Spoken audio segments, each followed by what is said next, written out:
দেখো, রাত বাজে এখন 12টা আর আমি যাচ্ছি এখন কিচেনে। আমার একটা বড় প্রবলেম আছে।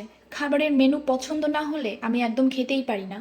ছোটবেলা থেকেই এই খাওয়া নিয়ে এত বায়না করেছি, এত জ্বালিয়েছি আম্মুকে। আমার মতো এরকম ফাজিল কে কে আছো বলো তো? তো আজকেও আম্মু রান্না করেছিল উচ্ছের তরকারি, যা আমার একদমই পছন্দ নয়।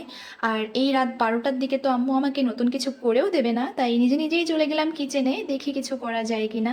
ফার্স্টেই কয়েকটা পেঁয়াজ মরিচ কেটে নিলাম, দেন একটা বলে কিছুটা আটা নিয়ে কাটা পেঁয়াজ মরিচগুলো ভালো মতো মিশিয়ে এর ভিতর দিয়ে দিলাম হাফ চামচ হলুদ, হাফ চামচ লবণ, দেন একটু পানি দিয়ে ভালো মতো মেখে এইরকম একটা ঘনত্বে নিয়ে আসলাম।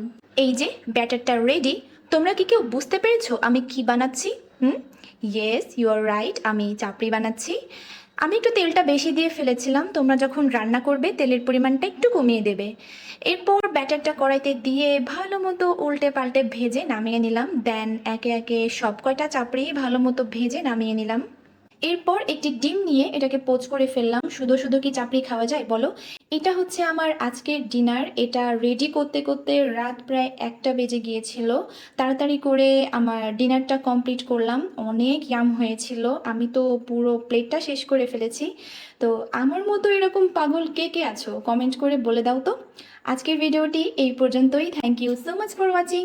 বাই।